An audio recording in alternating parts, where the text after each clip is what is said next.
Nyaka omtsha ogcwele amathamsanqa. Happy New Year, happy. Lo nyaka futhi uyokozela into ezintle.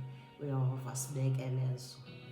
Umhle oyehova funeka simthembe nakulo nyaka, singene ngomoya omhle, singene semafurufuru.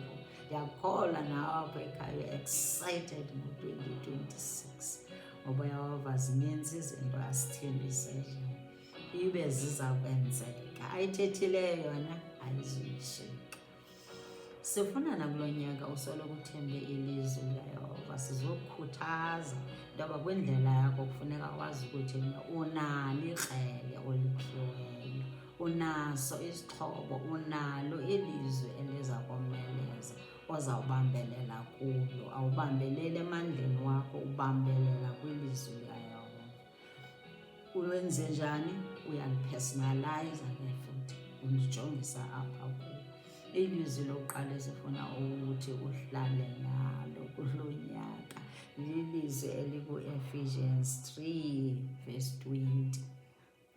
Utsho xa uphelelwe ngumsebenzi or else ukhona izinto ezifuna uyehova kwenzele zona, ungabuthandabuzi, uye straight ku-Ephesians 3:20. Uthi nje naye Yesu unako ukundenzela ngokungaphezulu kwento zonke, unako undenzela ngokugqithisileyo kakhulu, ngaphezulu konke endikucelayo nendikuqeqayo.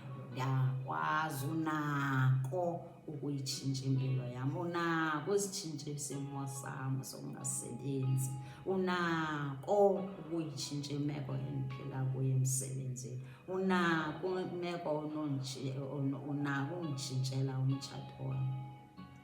Unako Yehova, ndiyakwazi. Ngaloo ndlela wenzani? Unethemba, une-confidence in God. Sifuna ngoku sibe confident,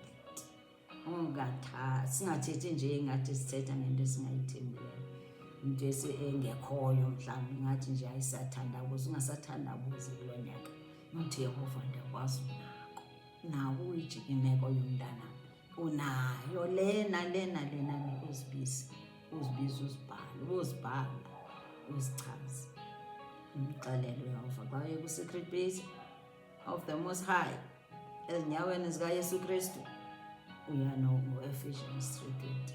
Awuye nje ngelizwi eliphuma kuwo ukuthi Yehova ndenzele eli, ndenzelele.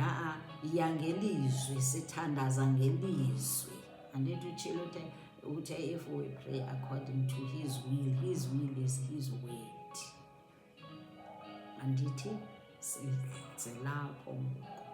Elesibini ilizwi ofuna ulithembe nguYeremiya 1:19. Eli lizwi lalikhuthaza umprofeti uYeremiya ngoko wayemncinci, owayethunyiwe nguYehova, abantu bengafuni nombona. Athi xa siya kulo sithi uYehova uthi bambethe, bambenze nengafuni, engumabona bulawo. uYehova wathi kuye, wathi wena Yeremiya, baza kulwa nawe bangabi nakweyisa. Faka igama lakho ke pha.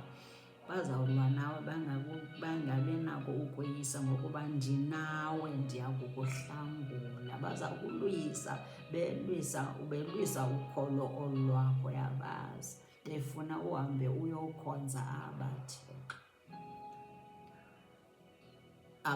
uYehova angabafuni. uYehova ufuna sikhonze yena yedwa, singakhonza abanye othixo, singayokhonza ii-idols. Baza kulwisa ke, kodwa ke ngoku wena ufuneka wazi ukuthi uYehova unawe, abazukoyisa wena. You are more than a conqueror futhi wena, ngawuzukoyiswa wena, you are victorious wena. Elesithathu u-Isaiah 54:17 athi uYehova kuwe nakum namhlanje athi zonke izixhobo ezilungiselelwe wena, ezilungiselelwe ukulwa nawe, akhona sinye esizawuphumelela.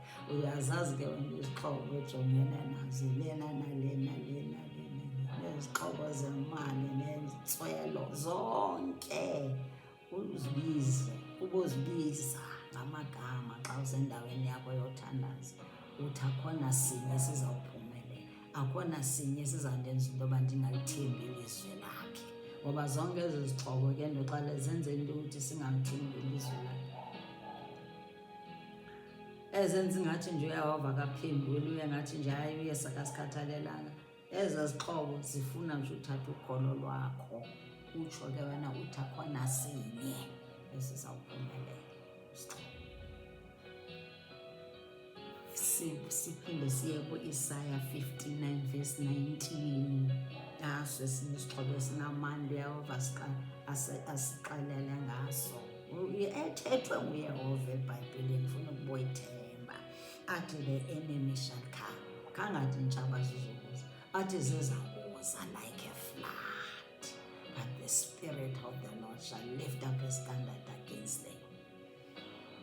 Zizakuza utshaba like a flood, standard is raised against them.